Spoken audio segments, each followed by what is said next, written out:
Okay, so I'm not sure if this is gonna work or not. I'm not very good at video recording anything. It never turns out. It always stops, but we'll see. So this is powder that I use for my hand stripping.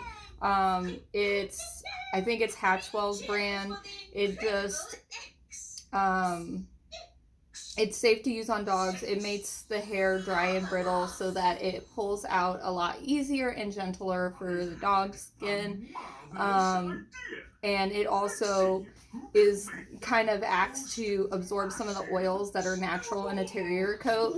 I know you said that when you took Killy to be bathed that one day that he came back all greasy. Sometimes groomers that don't know better or that just use a general shampoo, if you don't ask for something that's specialized towards their oily coat on terriers, it's going to actually make the greasy texture, that oil that comes from their skin and coat, it's going to strip all that away sometimes, and their skin naturally will try to replace it, so we'll overproduce that oil to protect them.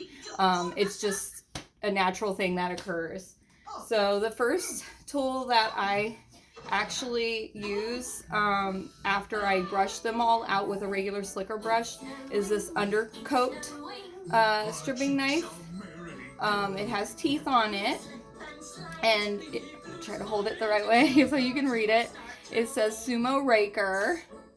But obviously the very first thing that I do is I put the powder in and I brush it all through a coat with a regular slicker. So that's what I'm going to do first. And I apologize, there is a kids show in the background because I'm at home today working on this little one. His mom had to reschedule his appointment. Usually I do house call because I have 4 little boys.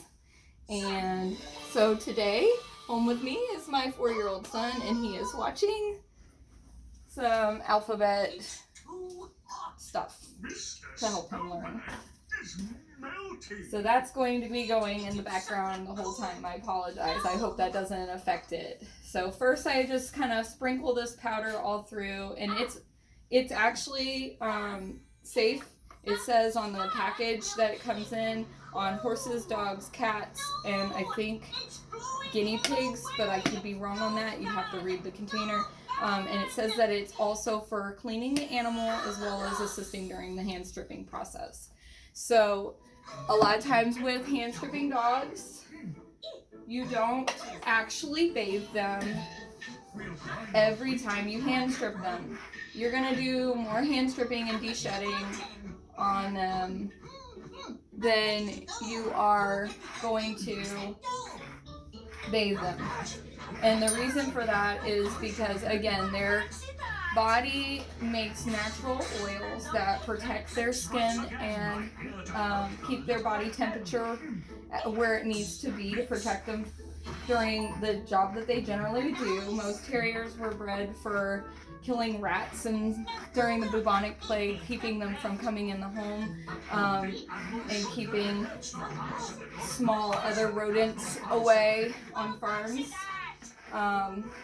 Even when they were brought to America, that's kind of been the purpose.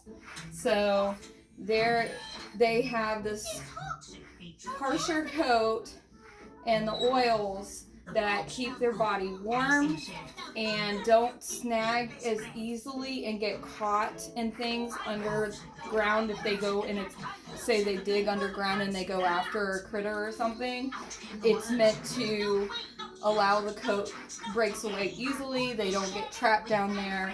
And their coat is more low maintenance when it does get yucky, whereas like a poodle coat, when it gets dirty, all you can do is bathe it and pray that it didn't mat, because if it matted, you're going to have to shave it out. But with these guys, pretty much you can brush them out and their natural skin oils have settled into the coat and protect their skin from getting cold, damp, and tangling as much. That's not to say they won't tangle, but it's definitely less likely that you can't brush it out on a terrier than it is, say, a Bichon or a Poodle. So I'm just taking a slicker brush and I'm moving that chalk through the coat, down through it, making sure it's spread out really, really well. I don't know how closely I'm going to be able to show you everything that I do. But as you can see, just with a slicker brush, if the dog's ready to shed and be pulled on, you're going to already see coat coming out, as you can see on Ferguson here. And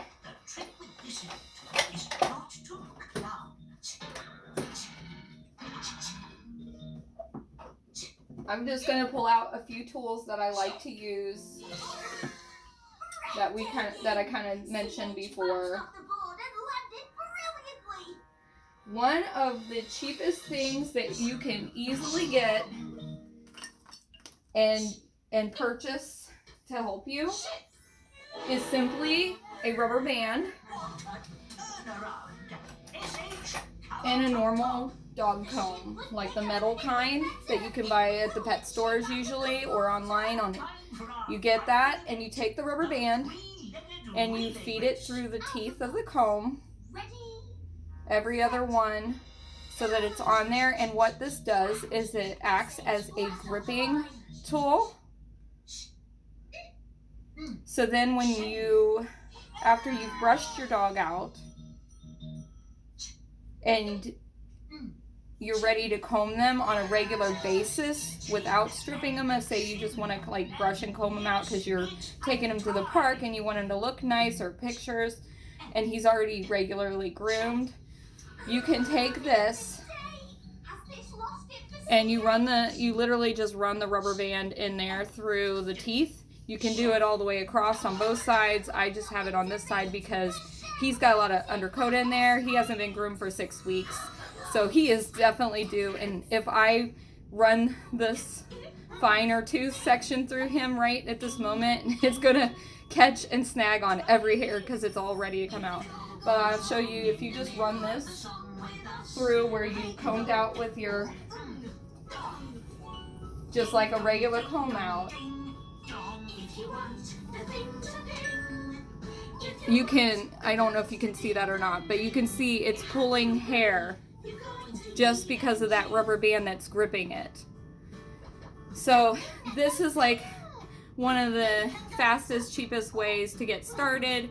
It will get your dog used to being pulled on in more than just one pluck at a time, because it's obviously, this is like a 7.5 inch metal tooth comb that's meant for dogs. And so it's not just pulling like one little pluck. It's literally combing through like 4 inches of hair all at once and pulling what it can. And once you do the wide section, like I said, you can turn around and do the fine section, and you can get a lot out just that way. Now, I told you about using these as well. This was something else I think I recommended to you. This is literally a pedicure stone that comes on this plastic stick. They sell for $10 a piece, really expensive ones made by